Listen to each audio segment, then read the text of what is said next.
പടം ഉണ്ടോ?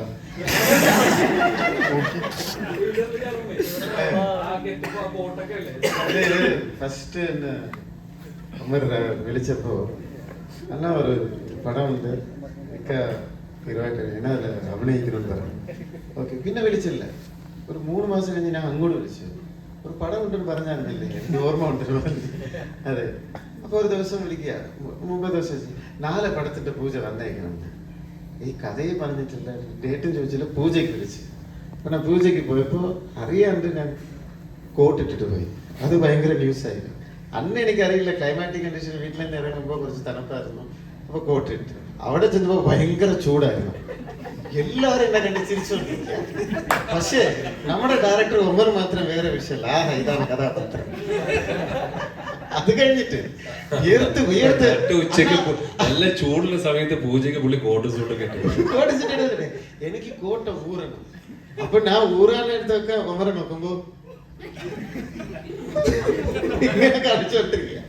ശരി, ഇതായിട്ട് അപ്പൊ പടത്ത് ഷൂട്ടിങ് വരുമ്പോ ഇപ്പൊ ക്യാരക്ടർ എന്താ ഒന്നല്ല நான் அன்னைக்கு சரி இந்த ட்ரெஸ் ஒன்றும் அளவு ஒன்றும் எடுத்துல அண்ணா அந்த கோட்டு அந்த கோட்டு വേറെ എന്താ ചെയിന് മോതിരം അങ്ങനെയൊക്കെയുള്ള എന്തൊക്കെ ഉണ്ടോ ഇല്ല എന്റെ കഥ നിങ്ങൾ തന്നെയാണ് നിങ്ങളുടെ കഥ. ആക്ച്വലി പുള്ളി വിചാരിച്ചത് ഇതിന്റെ ലോഞ്ച് 5 സ്റ്റാർ ഹോട്ടൽ സത്യം ഇൻഡോർ ഇറക്കി വെച്ചിട്ടാണ് ഞാൻ വന്നത്. ഭയങ്കര ബിൽഡപ്പാ വന്നിട്ട് ഞാൻ മാത്രം വീർത്ത്. അത് പിന്നെ ലൊക്കേഷൻ എന്തപ്പോ കഥാപാത്രം പറഞ്ഞപ്പോ ഡയലോഗ്സിന് പറഞ്ഞു അന്നം പറയുന്നത് പോലെ പറഞ്ഞു ഡയലോഗ്. ഇത് എന്തുകൊണ്ട് ഇത് പറയുന്നതെന്ന് വെച്ചാല് തമിഴ് മിക്സ് ചെയ്ത് മലയാളത്തില് അങ്ങനെ സംസാരിച്ചിരിക്കുന്നു ക്യാരക്ടറ്. പക്ഷെ ഞാൻ ഡബിങ് പോയപ്പോഴാണ് മനസ്സിലാക്കിയത് ഭയങ്കര രസകരമായിട്ടുണ്ട്.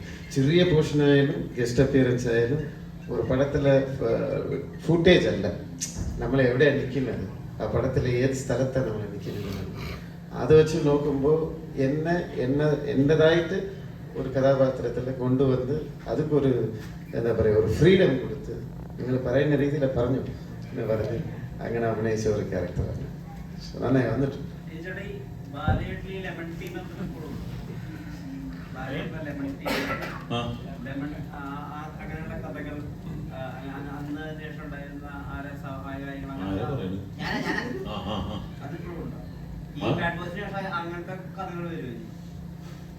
ഇതിലോ പുതിയ കഥകളുണ്ടോ?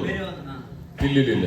അത് ഇനി ഒരു പടം പ്രൊഡ്യൂസ് ചെയ്യാൻ പോകുന്നുണ്ട്. അപ്പൊ ഈ അടുത്ത പടത്തില് നമ്മൾ വേണമെന്നുണ്ടെങ്കിൽ ഇതുള്ള കഥകൾ പറയാൻ പാടില്ല എന്നുള്ള ഒരു എഗ്രിമെന്റ് ഉണ്ട്. അതുകൊണ്ട് പുതിയ കഥകളൊന്നുമില്ല. പക്ഷെ ഞാൻ പറഞ്ഞല്ലോ, ഇതൊരു ബെൽറ്റ് ആയിരിക്കും. ബെൽറ്റ് ആയിരിക്കും. ആ ഒരു ഡയലോഗ് കാരണം പുള്ളി അതിന് മുമ്പുള്ള ടിനിറ്റാണ് ഫ്യൂ മൊമെന്റ്സ് ലേറ്ററിന് അതിന് ശേഷമുള്ള ടിനിറ്റാണ് ലൈഫ് എടുത്തത്.